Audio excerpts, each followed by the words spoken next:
Queridas amigas, queridos amigos, muy buen día. Hoy es jueves. Gracias a Dios es jueves. Ya es día 24 de noviembre del año 2022. Bienvenidas, bienvenidos a un rico café con Saldaña. Como todos los días en este programa, iniciamos con una canción que es un homenaje a nuestra ciudad de Tijuana. Queremos inclusive, pues, no cabe duda que el día de hoy, fíjense, faltan exactamente un mes para Navidad y esta persona que nos tiene aquí en la Farmacia Internacional todos los días, un día sí y otro día no, y otro día sí y otro día sí, nos da obsequios y regalos. No cabe duda que somos providenciados y con la presencia de ustedes todavía somos más providenciados. Por eso tenemos que iniciar un agradecimiento muy especial para esta comunidad que se llama Tijuana. Con esta canción iniciamos con mucho gusto este programa, que es el número 35 de la segunda temporada desde la Farmacia Internacional. Realizando gentil y generosa los sueños y fortuna de tu gente, ha sido comprensiva y amorosa, distinguida, graciosa, diferente, porque has sufrido mucho, eres más fuerte. Porque has sufrido mucho, eres más fuerte. Antes y ahora, aunque hablen mal de ti sin conocerte, Dios te ha hecho más digna y más señora. Tijuana. Tijuana, mi ciudad, te amo Tijuana, te amo desde aquel primer instante, te quiero como madre y como hermana, siempre me hace sentir muy importante. Tijuana de mi amor, te amo Tijuana, y no me cansaré de repetirlo, en ti yo pongo toda mi esperanza, tú eres mi tesoro desde niño.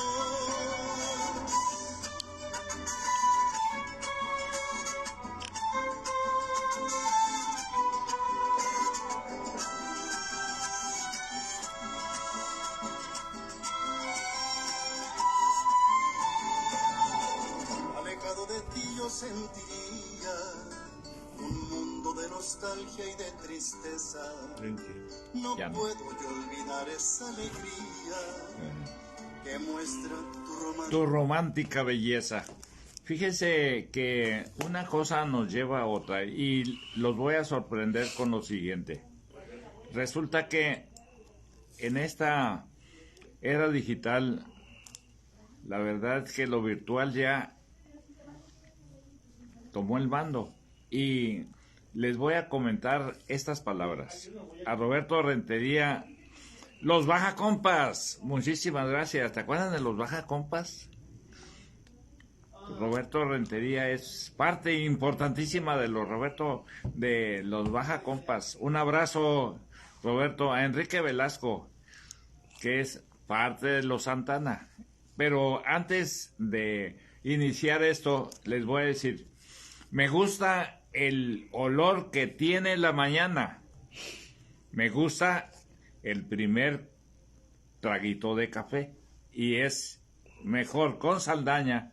Por eso iniciamos hoy con esta frase. Me gusta escuchar la paz de las montañas, mirar los colores al atardecer, sentir en mis pies la arena de la playa y lo dulce de la caña cuando beso a mi mujer.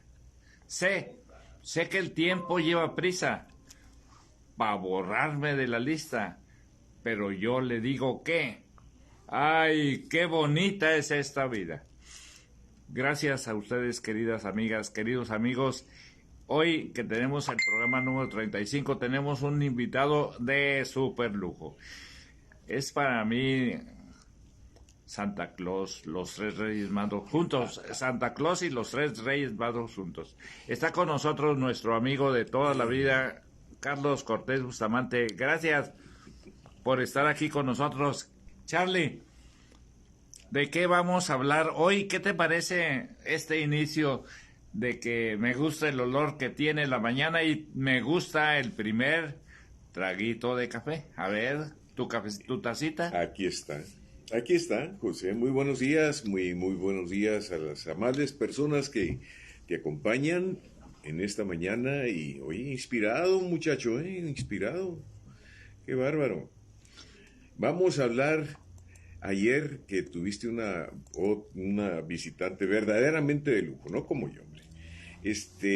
Estuvo contigo ayer el ingeniero, bueno, ya saben, el ingeniero Fermín Cota Amaral, y un señor personaje de la ciudad, y todo un tema que pues para mí ha sido mi pasión, ha sido yo creo lo que más me gusta hacer en la vida. Y si hablamos de sueños, ¿cuándo soñaste tú que ibas a volar? Pues yo creo que a los 3 años. A los Porque 3 años. tengo una imagen muy grabada de eso con relación a los aviones. Yo me crié en Mexicali con mi abuelita y doña Albertina Lizárraga Bustamante y mi tío don Rafael Bustamante Lizárraga. Déjame apuntarlos, por favor, porque son historia de familias y hay que documentar esos nombres. ¿Cómo no? Entonces son abuelitos. Mi abuelita, Ajá. doña Albertina Lizárraga de Bustamante, y su hijo mayor, el hermano mayor de mi mamá, don Rafael Bustamante Lizárraga. Y pues don Rafael para mí fue como mi papá en realidad. Es más, él me enseñó a leer a los 3 años y el otro día lo iba a comentar con un invitado que tuviste que mencionó que aprendió a leer tempranamente con los anuncios de las tiendas. Y así fue como aprendí a leer yo.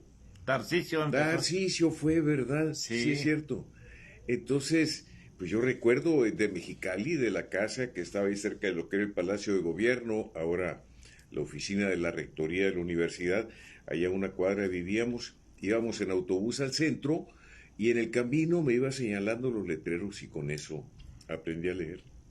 Y por eso me adelantaron, lo cual no fue, según yo, tan buena idea, pero sí me adelantaron cuando empezaba la primaria. Iba primer año y me pasaron a segundo porque ya sabía leer, escribir y multiplicar. Fíjate que está con nosotros Gloria León Aguirre. Gloria León es directora, ya jubilada maestra, pues, de la educación en Baja California, y los familiares de ella fue don Remigio León. Y pues son parte muy importante de la Colonia Libertad, de la Colonia Ruiz Cortines y de la Colonia Postal. Ande. Ellos tenían el negocio, entre otros, de imprenta, de maderería, en fin. Le mandamos un extraordinario abrazo, un saludo muy especial. Rafael Amaral, también Ramírez, está presente y ya están compartiendo este trabajo. En esta era digital, qué increíble que esté tan rápido alguien en algún lugar del mundo viéndonos. Sí, ¿verdad? Y de manera instantánea la comunicación. ¿Cómo era Mexicali cuando tú llegaste a Mexicali? ¿Igual de caliente, igual de fría? Pues mira, ¿con qué empezamos? ¿Con lo caliente o lo frío? Con lo frío, que se oye menos. Mi abuelita, en la casa de mi abuelita y de mi tío, entraba un tubo de agua, de alimentación de agua para el lavadero de los trastes de la cocina. Y estaba expuesto. El recuerdo que yo tengo de aquellos tiempos también, de los 3 años más o menos, era en las mañanas de invierno, mi abuelita ponía a calentar agua en la hornilla y salía con la cazuelita a bañar el tubo para descongelarlo, para que pudiera entrar agua. Entonces, ¿tan frío? Así de frío. Se congelaba el agua de la tubería y no entraba a las casas. Así de ese carácter el frío. En lo de lo caliente, pues yo no sé si porque estaba chiquito, pero pues yo jugaba afuera, feliz de la vida. Hacía mandados de chamaquito, antes de 6 años iba a la tienda de un árabe que tenía un mercado en la esquina de la casa. ¿A comprar qué? Pues ¿Recuerdas? Principalmente pan. Me acuerdo yendo a comprar pan y me acuerdo por lo peligroso de ir a comprar huevos, porque como siempre iba jugando y regresaba jugando, pues de vez en cuando rompía uno, ¿no? Fíjate qué interesante inicio de plática, porque dice Rafael Amaral que ya compartió este trabajo, igual que Sintoniza Sin Fronteras con la licenciada Verónica Sánchez Meléndez. ¿Y qué crees? Está con nosotros alguien que es más vago que tú. Más vago que tú, se llama, y lo voy a comentar. Resulta que es un amigo de toda la vida también, Agustín, aquí está, Alfredo Telles de Sales, allá, imagínate, con la maestra Juanita Jiménez, Juanita Gastelum, nos está viendo la familia Peña, le mandamos un saludo muy especial. Vámonos directos a esa edad de Carlos Cortés Bustamante, quien aquí nos acompaña en este programa y que soñó volar y voló. Pues sí. A los 3 años primero te comentaré porque hiciste una pregunta que se fue sin respuesta también, que cómo era Mexicali. Pues Mexicali, igual que Tijuana en ese tiempo, era pequeñita. Estamos hablando de esa época jurásica casi, ¿no? Jurásica, qué buen calificativo le pones. Entonces, fíjate que yo recuerdo que me llevó mi tío al aeropuerto. Y en la orilla del aeropuerto, Rafael, mi tío Rafaelito, yo le decía Papá Nabo, le decía, como una variación de Papá Nuevo. El límite del aeropuerto estaba demarcado con un cerco de púas.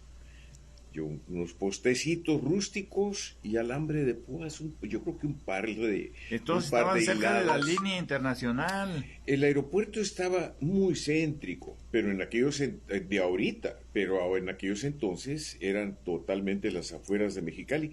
Yo recuerdo lo verde y los canales de los surcos que alimentaban el agua en los sembrados alrededor del aeropuerto. Y el aeropuerto se iniciaba en la calzada Justo Sierra, José. Por ahí en la calzada Justo Sierra, si tú vas ahorita, caramba, digo, pues es casi medio Mexicali. Yo me acuerdo de esa oriental, ¿no? De esa avenida, porque ahí en la Justo Sierra está un montonal de hoteles. Sí, varios, sí. Araiza, me acuerdo del motel Araiza. Sí. En esa parte de la calzada Justo Sierra, creo que le cambia el nombre, hay un monumento, y creo que es a Benito Juárez, y se convierte en Avenida Benito Juárez, pero es la misma calzada Justo Sierra, está la universidad, pasas por ahí, el Lucerna, el Araiza, son varios hoteles, y restaurantes también, varios, como se imagina uno, varios restaurantes chinos también, ¿verdad?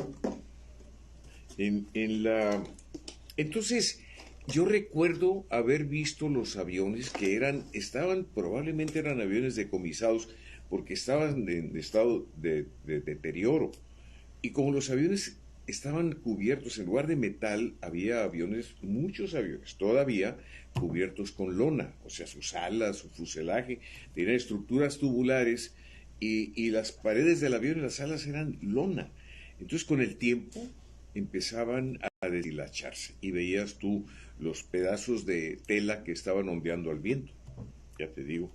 Entonces, ese es mi primer recuerdo de haber visto aviones y aviones subir y bajar. Pero los veías en el suelo y luego los veías en el aire. Pues sí, como estaba a pie, yo quería con ganas de llevarme uno para jugar con él en la casa, ¿no? Pues estaban a 3 metros, uno parado por fuera del cerco de púas y los aviones por dentro, pues 1 metro, 2 metros, estaba viéndolos. ¿Verdad? Fíjate que estás hablando y una cosa nos lleva a otra. Resulta que hablaste que cerca de ahí estaba la universidad y curiosamente trabajo hecho por una invidente habla de la UABC, habla del cimarrón, y como eso me lleva a otra cosa. ¿Qué te parece que la universidad está cerca otra vez de ti? Primero en Mexicali y ahora con este tan especial trabajo que compraste. Y que los cimarrones no vuelan, pues. Tú lo has dicho. Tú lo has dicho, ¿no? Pero este trabajo que lo hizo esta persona invidente, completamente ciega, que nunca ha visto, el hecho de plasmar en un cuadro, se me hace una cosa admirable, un concepto imaginado y con relieve para sentir lo que está dándole figura, pues se me hace algo verdaderamente maravilloso del esfuerzo humano. Y en aquellos entonces, oye, hay una confusión aquí, no había universidad en aquel entonces, no, qué esperanzas. Ah, no había. No, oye, pues acuérdate, la universidad nació, tú me estás haciendo un gran favor con mi edad, hombre. En la universidad, pues ya ves que nació en los 50, 57, si mal no recuerdo, ¿verdad? No, estamos hablando aquí de mucho antes, y si no, un poquito antes, ya en la dimensión del tiempo que ha transcurrido. Otra cosa, por Mexicali a veces paseaban unos cepelines, unos dirigibles norteamericanos. Y cuando yo estaba chiquito, yo le pedí a mi papá Nabo, a mi tío Rafael, que por favor me bajara uno con el palo de la escoba para poder jugar. Es una anécdota de mi niñez. Pues desde por aquellos tiempos, fíjate, siempre tuve el deseo, el sueño de algún día poder volar. Fíjate que la licenciada Yesenia Cristal González dice: extraordinario este trabajo de Lili.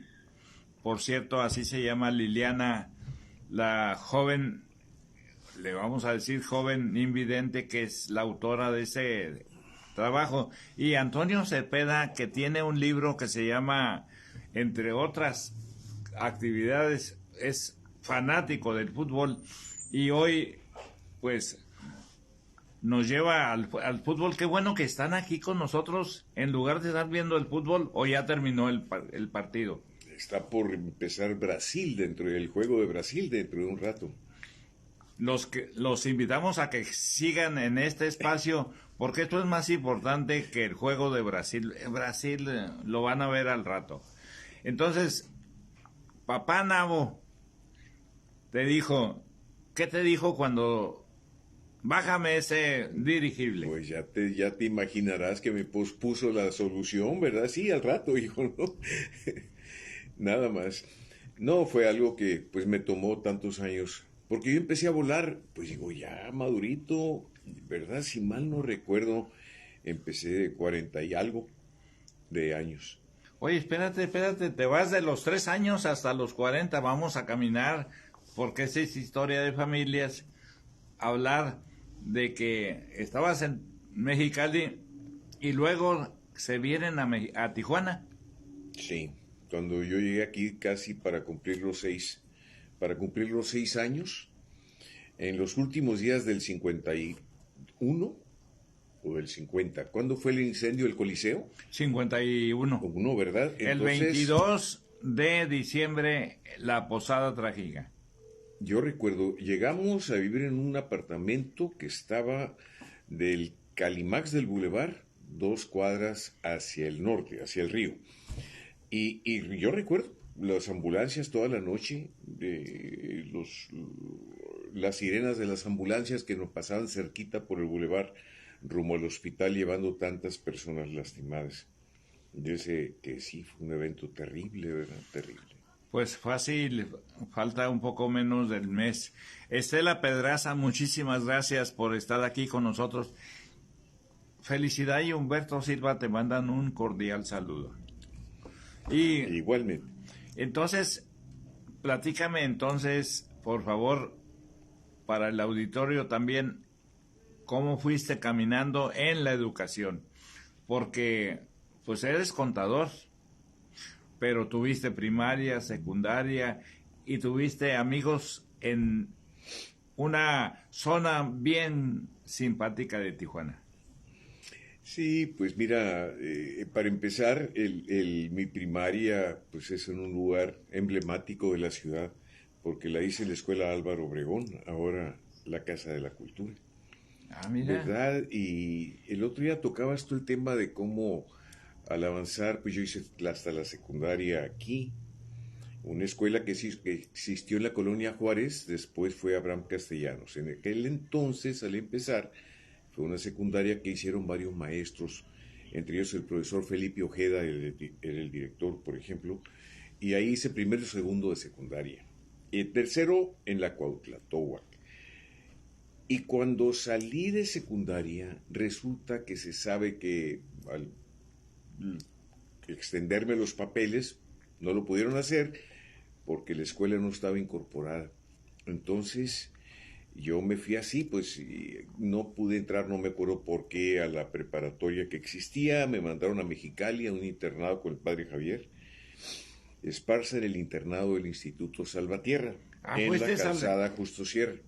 Y ese tan nombrado, se puede decir, instituto, era militarizado en cierta forma, porque andaban, parecían soldados, yo recuerdo. Tú debes haber recordado a Gustavo Barba en su uniforme de gala, tu amigo Gustavo, porque Gustavo, si mal no recuerdo, era el sargento de la banda de guerra, y era haz de cuenta, el uniforme de los cadetes de la escuela militar, pero solamente la banda de guerra y el grupo de abanderados, la escolta de la bandera. Ellos eran los que usaban principalmente ese uniforme de gala. Pues mira, ¿Sabes una cosa? Creo que estoy equivocado, yo creo que la memoria me está fallando. Creo que era el uniforme de gala general para la escuela.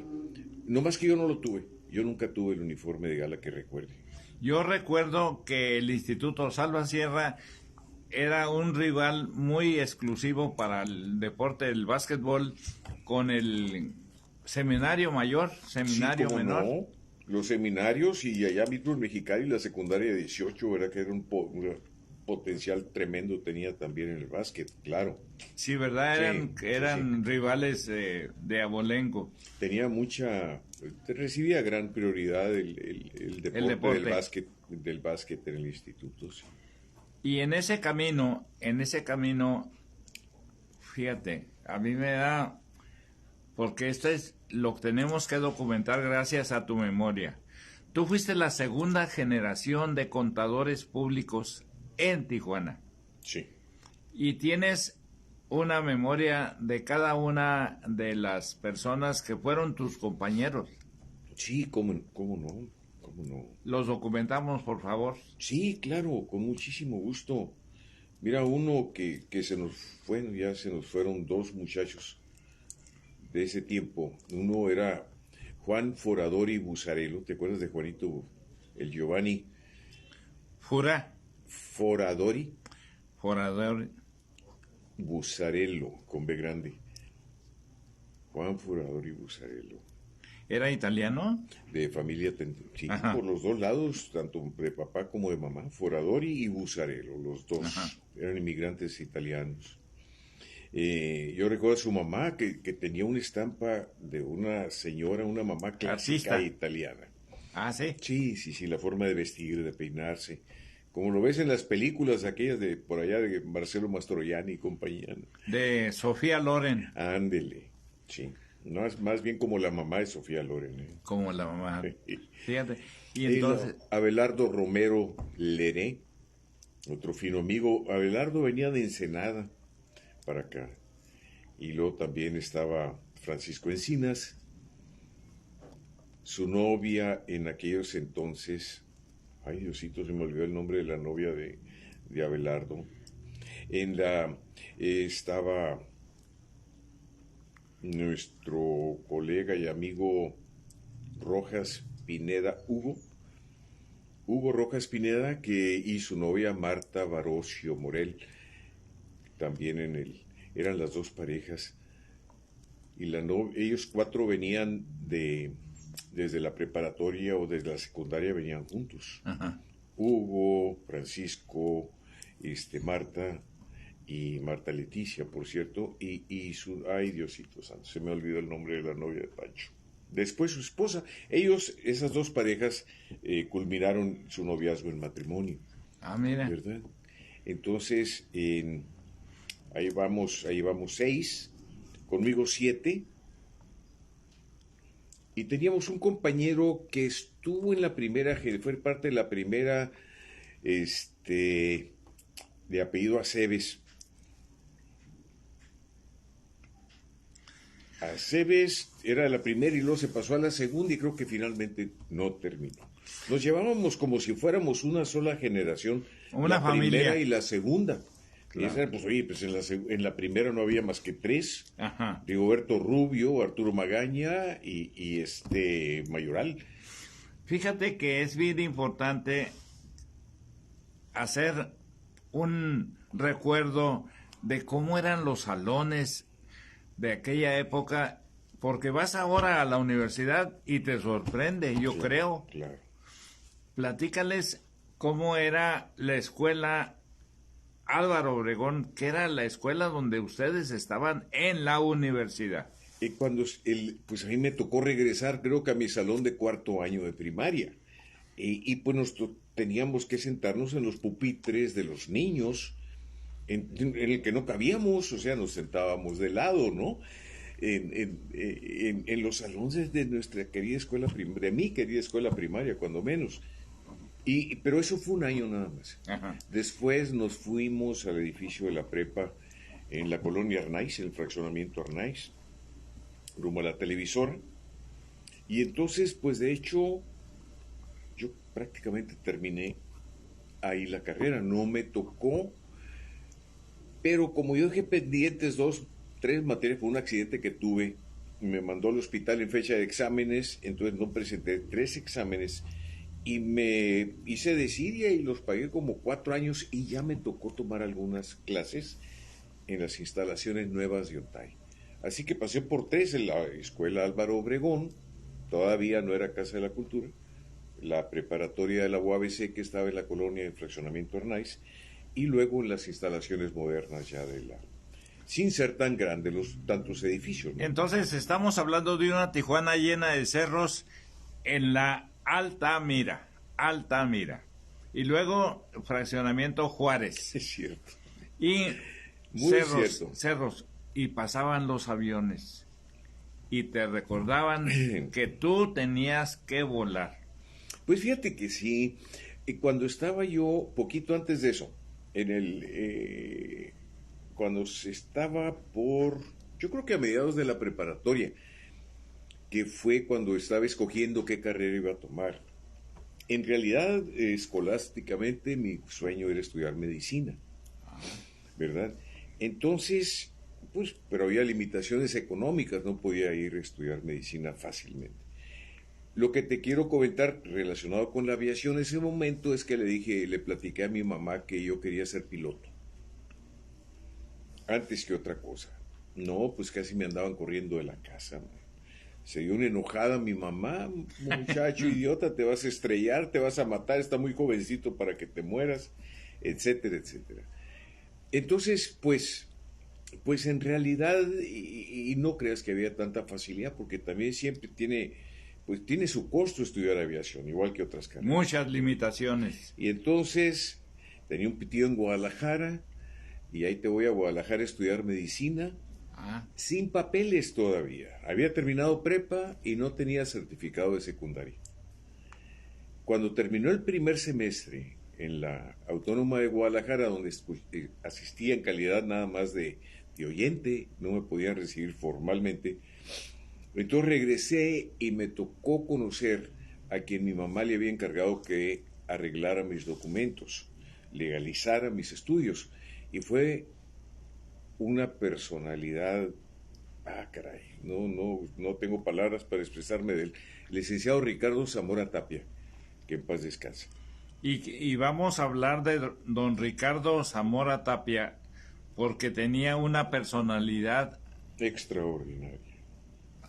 Un señor en estampa se parecía por el rumbo del presidente don Adolfo López Mateos, ese tipo de persona. Y aparte ¿verdad? parecía que hacía físico-constructivismo, estaba extraordinariamente fuerte. Fuerte, fornido, una estampa fina. Y fíjate que él era el recién nombrado director de la primera escuela de la universidad que existió en Tijuana, que fue la escuela, todavía no eran facultades, eran escuelas, la escuela de contabilidad y economía, que después se separaron, pero al principio era la misma escuela. Y lamentable su problema de Ricardo cuando todavía pues bautizamos la curva de la muerte. Ándale, ahí fue su accidente, sí. Entonces desapareció un personaje, pero una cosa nos lleva a otra. Resulta que nosotros aquí en este espacio tenemos el recuerdo de una dama que yo quisiera que las mostraras, por favor, porque gracias a ti estamos recordando a la señora María Rubio de Sandoval. Ella es, y María Rubio de Sandoval tuvo a bien tener la idea de darle a los viejitos un asilo de ancianos. Ella es la que hizo posible San Vicente de Paúl. Entonces, aquí desde hace muchos ayeres, gracias a ti, Carlos Cortés Bustamante, la recordamos con mucho cariño, al igual que al maestro Sergio Vázquez Viveros y a Mateo Álvarez, que fue el que juntó a los viejitos de la UABC para que jugaran fútbol. Entonces todavía a los 70 años andan jugando fútbol. Entonces fíjense bien cómo una dama, en este caso la señora María Rubio de Sandoval, está permanente en este espacio. Yo le digo a Carlos que nos amplíe más sobre la señora María Rubio de Sandoval. Adelante, Carlos. Platícanos un poco más de esta dama, por favor. Doña María vino de Jalisco, allá por los años 20 y tantos o 30 por allá, y se casó aquí, se vino a casar aquí a un señor que había conocido muy poquito allá, y se casó con él, con don Froilán Sandoval, quien en aquellos entonces yo creo, del tiempo de los casinos, etcétera, era el secretario general del sindicato Albarroja. Que caray. fue toda una institución en la ciudad. Y mientras don Froilán, pues era un activista, era un líder laboral, doña María, una señora muy piadosa, siempre estuvo muy cerca de la iglesia, desde el primer obispo de Tijuana, don Alfredo Galindo y Mendoza, ¿te acuerdas de don Alfredo? Y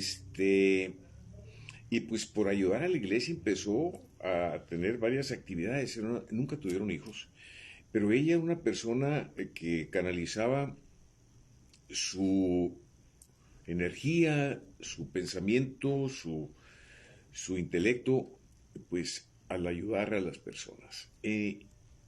Una persona emprendedora. Como ella venía de Guadalajara e iba seguido para allá, regresaba con sus zapatos que las amigas le alababan mucho, le chuleaban, pues ella decidió poner en la recámara de su casa un negocio de venta de zapatos.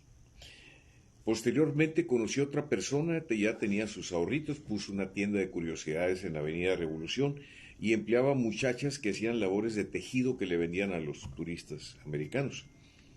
Después, un poco más fuerte, conoció a un señor constructor y ella ponía el dinero, buscaban un terrenito y construían casas y vendían casas. Gran parte de ese dinero iban para las obras de la iglesia. Y a mí se me hace que con don Alfredo surgió la idea de ella de... Don Alfredo Galindo y Mendoza. Sí. Entonces, ella rentó una casa en la Colonia Libertad, recogió a 2 viejitos e inició el asilo de San Vicente de Paúl. Pues estamos hablando, yo creo que en los 50 debe haber sido de esto, sin saber exactamente. Y a principios de los 70 don Seferino Gómez les donó el terreno en el cual, en el fraccionamiento La Sierra, se instaló un asilo que pues, ya había crecido mucho, ya no cabían en donde estaban en la Colonia Libertad. Y acudieron con el padre Salvador, no me acuerdo del apellido, creo que era González, el padre Salvador de Catedral. Primero fueron con don Seferino, obtuvieron el terreno, y después fueron con don Baraquiel Fimbres, que en paz descanse, y don Baraquiel le dijo, pues doña María, si usted sostiene el asilo, yo les construyo un edificio. Y entonces se creó el nuevo asilo San Vicente, que funciona hasta la fecha. ¿Hasta la fecha? Hasta la fecha funciona en el fraccionamiento La Sierra. Y hasta la fecha también Carlos Cortés Bustamante viaja y uno de sus pasiones es volar.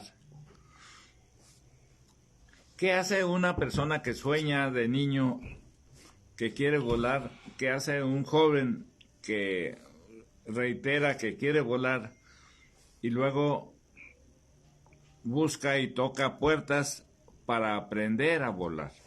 Pues lo primero, creo yo, lo primero que se requiere es tener la decisión, tomar la decisión de hacerlo.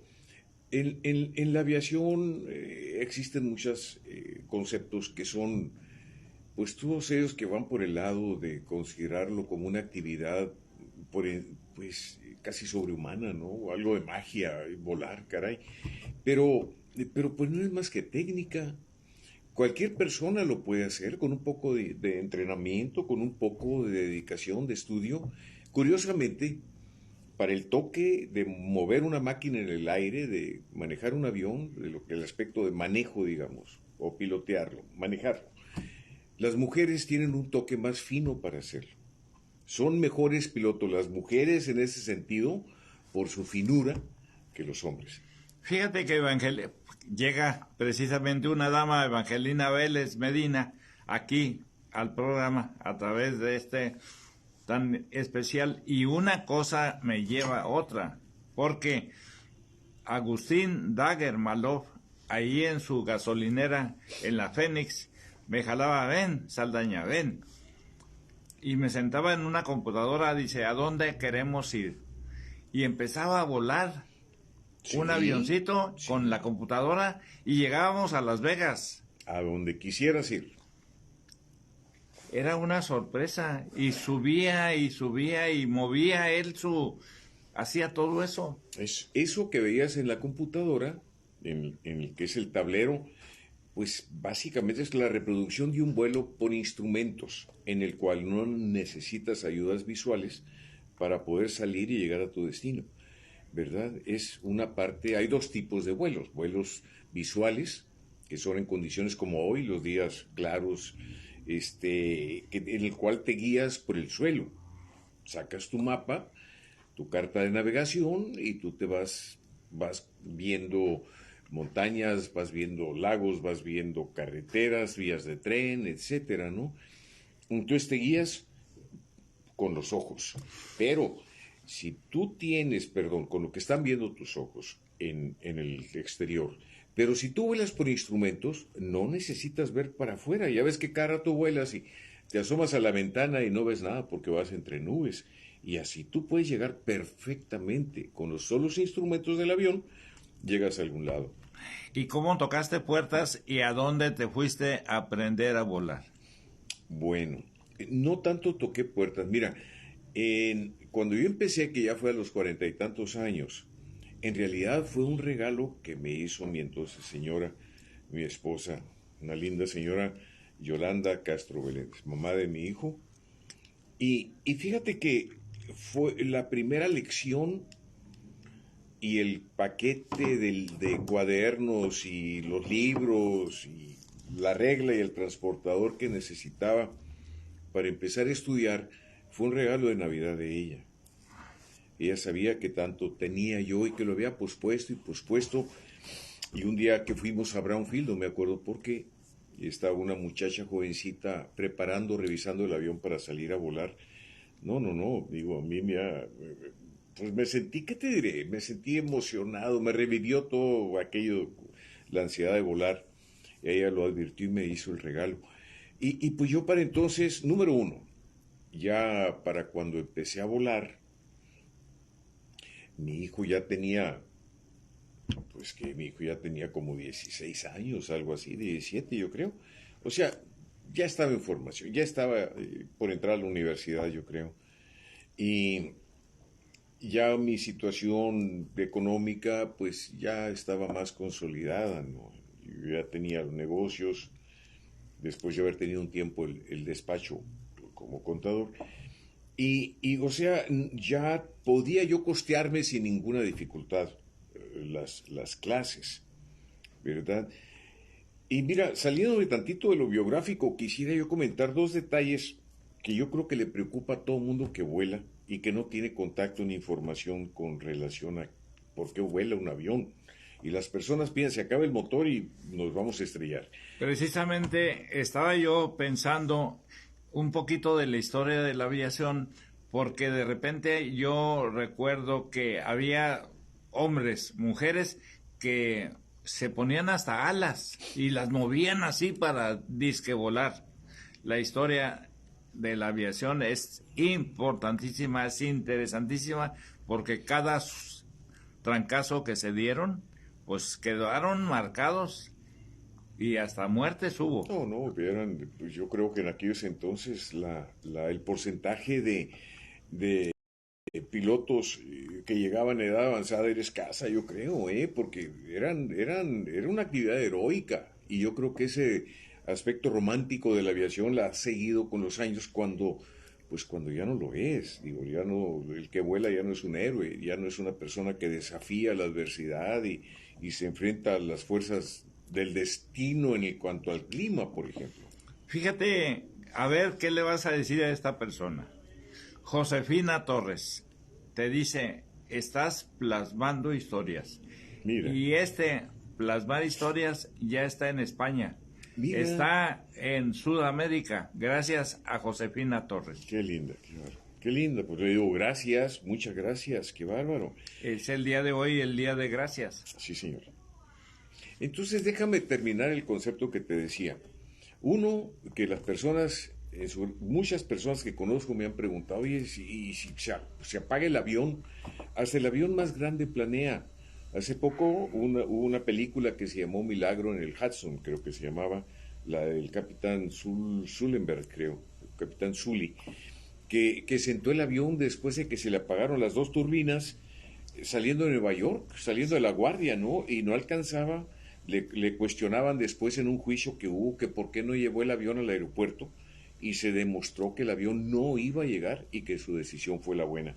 Sentar el avión, no hubo ni siquiera heridos, tal vez algún rasguño, el que se cayó al agua y eso, pero se salvó todo el mundo. Entonces el avión planea, todo es cuestión de velocidades, mantener y que tenga la fortuna, si a un avión se le descompone un motor, que alcance a llegar a algo plano.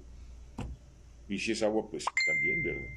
Esa es una. El avión no se va a caer del cielo porque se le apagaron los motores. No.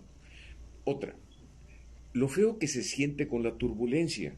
El que decimos, nos topamos con bolsas de aire. No existen bolsas de aire. No existen. No existen. ¿Ese término no existe? El término sí, pero lo que significa el término no. No existe algo en el cual el avión entre a algo que se llama bolsa de aire y el avión cae. No, no. Todos los movimientos turbulentos que nos ponen nerviosos cuando volamos son producto del calor que da el sol. El sol calienta el suelo. El suelo produce corrientes, ya ves que el aire caliente sube. Entonces el sol calienta el piso, el terreno.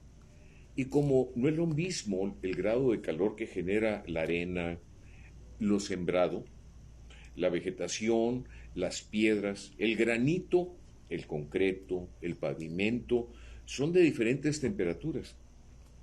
Y la otra, al subir aire, tiene que bajar aire también para ocupar y hacer espacio para el aire que va subiendo. Entonces, cuando tú vuelas, y sobre todo los vuelos que son de mediodía y en áreas calientes, como el norte, aquí del norte del país, entonces el avión va pasando por una serie de corrientes, haz de cuenta, tubos, chorros de manguera que suben y bajan de aire. Y por eso un avión a veces el chorro le pega el ascendente en la nariz y el descendente en un ala, y pues el avión va volando como mariposa en lugar de volar como pájaro, ¿no? Y se siente horrible. Pero el avión no se va a caer por eso. El avión no, baja la velocidad y es más Y soportable. cuando estás estudiando, ¿aprendes todo eso Sí, físicamente? sí. Pues bueno, primero tienes que aprender todo teóricamente. Después lo vas experimentando cuando vuelas.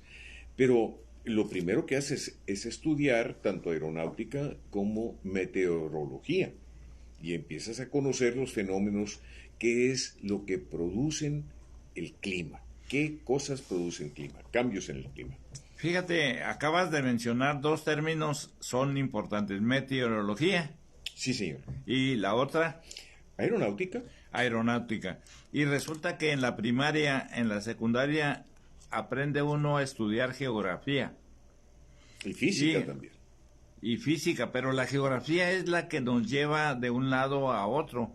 Y cuando tú empiezas a volar, ya vas entendiendo más todavía la geografía. Sí, mira, una cosa es la geografía que nos enseñaron en la escuela, que es una geografía de carácter abstracto, sumamente ¿qué te diré? Ligerita. Ligera porque abarca lo más sobresaliente de la geografía.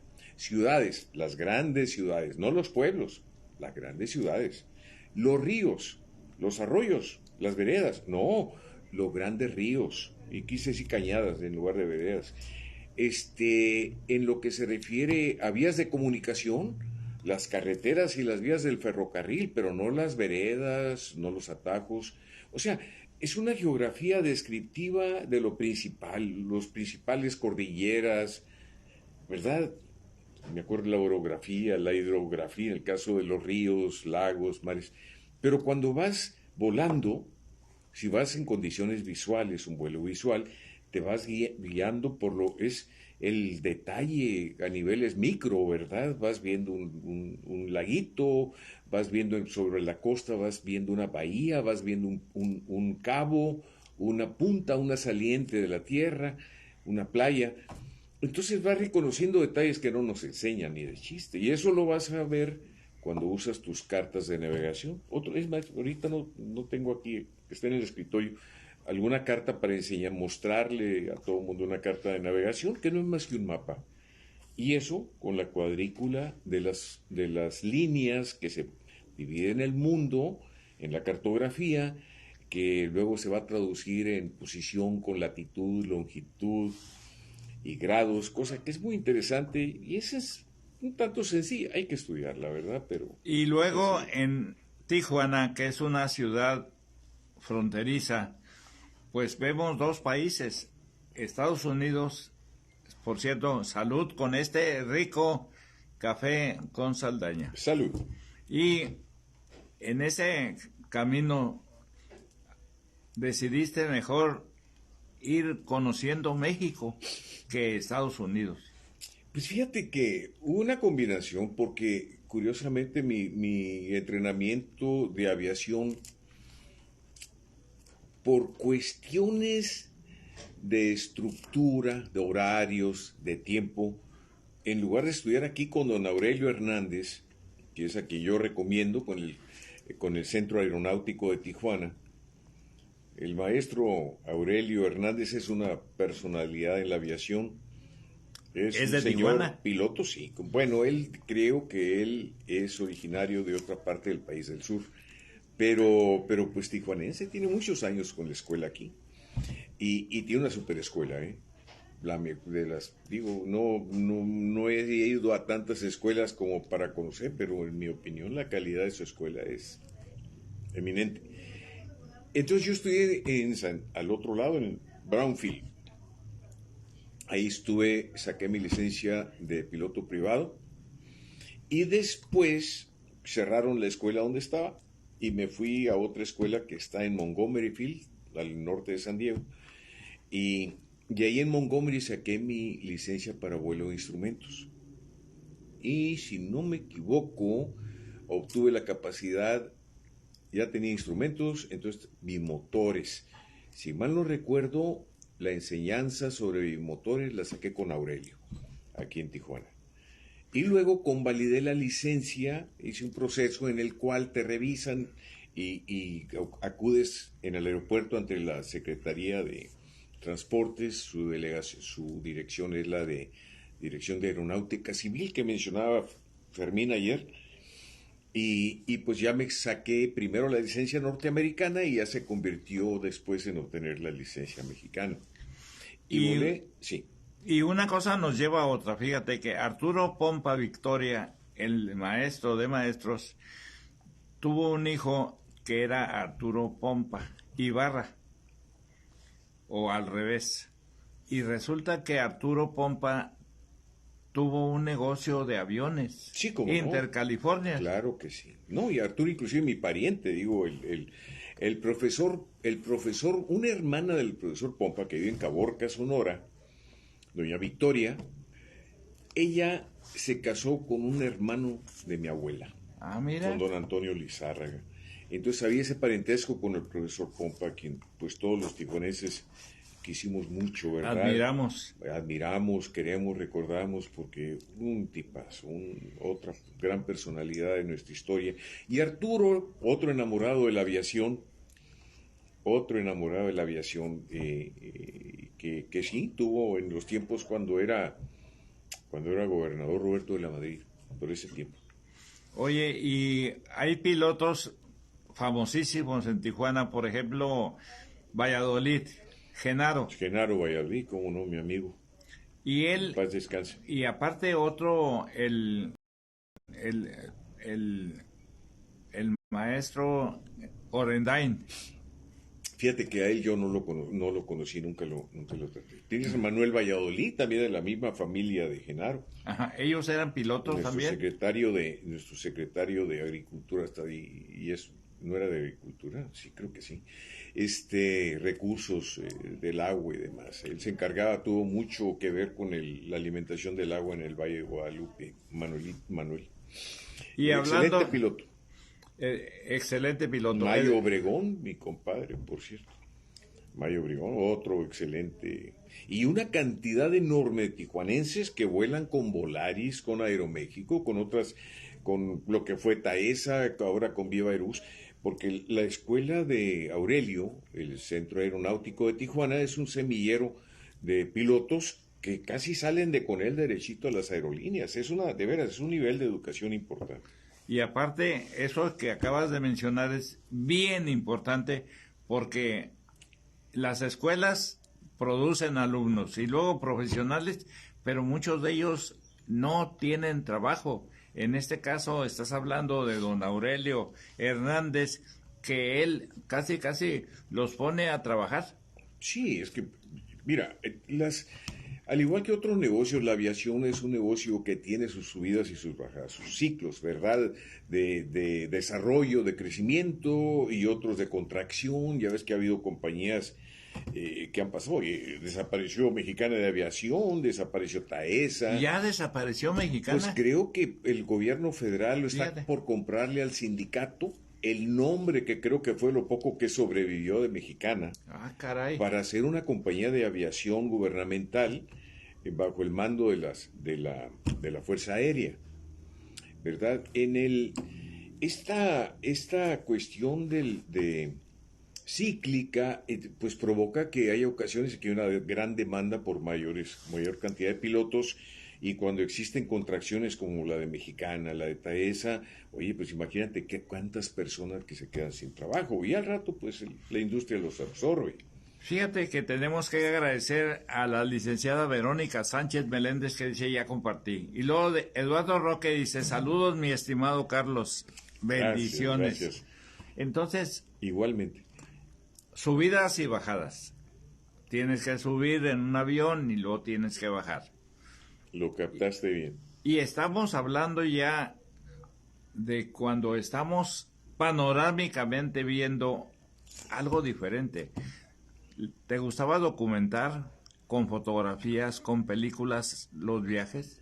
Fíjate que eso fue algo que de las pocos, no te puedo decir que arrepentimientos, pero sí me hubiera gustado haberlo hecho. Casi no tengo fotografías, pero yo no sé, tenía tanta... Probablemente lo que menos quería tener arriba del avión era una actividad, porque disfrutar el vuelo y tienes que volar constantemente. Lo que uno de mis maestros me decía, mantenerte adelante del avión, que el avión no te lleve, que tú lleves el avión. Y para hacer eso necesitas anticipar una serie de cosas. Mantenerte adelante. Sí. Por ejemplo, la administración del combustible. Traíamos tanques de gasolina en ambas alas, casi todos los aviones lo tienen.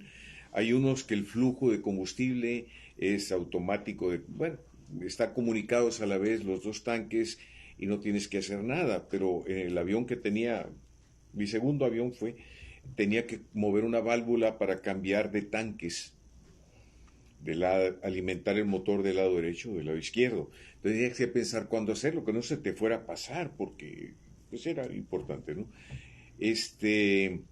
Los cálculos que hacías, los reportes que en algunas ocasiones tenías que hacer, llevar los datos de tu vuelo. Volar requiere concentración. El volar sin concentración profesional te puede cobrar un precio muy caro. Fíjate que las personalidades que están viniendo a mi mente nos ubican con don Rodolfo Valladolid Orozco, que me dijo en algún momento, te vas con Genaro y se van a recorrer Tijuana y a tomarle fotos de cómo va creciendo Tijuana. Y luego de repente me subí con Genaro y me dice, me despiertas cuando esté arriba de aquel cerrito, cerca de Ensenada. Y liso como que se había dormido. ¿Cómo ves? Pues mira, yo nunca volé con Genaro, nunca volé, pero algunos amigos me decían que les gustaba causarles miedo a los muchachos o personas que volaban con él, ¿verdad? En ese tipo de cosas. Ahora te voy a decir una cosa, traes un buen piloto automático en el avión mis vuelos en su gran mayoría eran de aquí a Hermosillo, a Guaymas y el sur de la península, a La Paz. A veces me iba de un jalón, a veces bajaba en Loreto, según... muchas veces quien ordenaba la longitud de las escalas era la vejiga más que otra cosa, ¿no? Pero un avión chico. Entonces, no es, ¿qué te diré? Yo me echaba una siestecita cuando iba acompañado, pero primero les daba una buena lección de qué tenían que cuidar, qué ver, mantener la altura, la velocidad, las temperaturas. Yo primero les enseñaba, les decía lo que podía suceder en un momento dado y me dormía 15 minutos. Fíjate nada más cómo esto me está llevando otra vez con don Rodolfo Valladolid Orozco, que un día fui con John Glynn, con Genaro, su hermano, a Punta San Francisquito. Sí, sí, tiene la familia, el rancho allá junto al mar, sí, precioso. Y aparte, de repente me dice... Oye, pero ¿te refieres a John Glenn, el astronauta? El astronauta. ¡Qué barbaridad! Así. ¡Qué barbaridad! Casi nada. Ese sí es un héroe, para que veas. Fíjate, y luego me acuerdo de Sergio del Río, que me subía a dar la vuelta. Sergio del Río, aquí. También otro gran piloto, sí. Y es enorme de alto. Sí. Entonces, pues, fíjate, dos cosas que me recordaron en este momento tu plática. Oye, ¿no te acuerdas de un locutor? Sí, cómo no. ¿Quién era? Rivas Marentes. No, es el segundo. El primero, Rivas Marentes, que en paz descanse, cómo lo quería. Teníamos una fina amistad y qué tristeza. En realidad, a él tuvo la mala fortuna, no sé a qué se debió, que él voló entre las nubes en el desierto de Sonora, y una de esas nubes que se ven acá para rumbo a Tecate, que en realidad están por el hongo, esas nubes grandotas de verano, que tienen unas corrientes de aire espantosas, hay muchas, se da mucho desierto de Sonora. Una de esas fue la causante de su accidente. Por alguna razón yo pienso que él venía volando entre nubes y nunca se dio cuenta que entró en una nube de las que son letales. Eso lo podemos platicar en otro momento porque, hijo, hay tanto que platicar en materia de aviación que ahorita hemos tocado nomás la periferia, ¿no? Otro Pues, día te ofrezco, otro día que no tengas programa preparado, lo seguimos platicando. yo agradezco muchísimo este detalle de que hoy, que es jueves, nos tenemos que ir con Armando Abaquián, con Fernando Escobedo, porque hoy es Día de Gracias. Tenemos que decir gracias a quienes hacen posible esto. Sí, Porque, con tu permiso, miren, esto es consecuencia del apoyo de Alejandro Rodríguez Trivis. Es el hijo mayor de don, por tamaño, es el hijo mayor de don Francisco Rodríguez Bocabrava. También este programa es consecuencia y el apoyo de don César Cázares Treguarta, que es Autos Londres, al igual que Armando Abaquián Gámez, el Hotel César, cuna de la ensalada César, y obviamente de Circo del Mármol. Circo del Mármol tiene en pisos y azulejos los mejores precios desde hace 33 años en ambas Californias. Entonces Miguel el Tapatío y José Saldaña Rico agradecen mucho el apoyo de Circo del Mármol, que tiene el teléfono 664-9490. Entonces, muchísimas gracias. Hoy hablamos, gracias a la entrevista aquí con Carlos Cortés Bustamante, de lo que es México, de lo que es la aviación, y continuamos con el programa de ayer con don Fermín Cota Amaral, y vean cómo Tijuana va de la mano con la aviación, que es otra de las pasiones. Imagínense volando. ¿Se acuerdan de Juan Salvador Gaviota? Qué extraordinaria novela.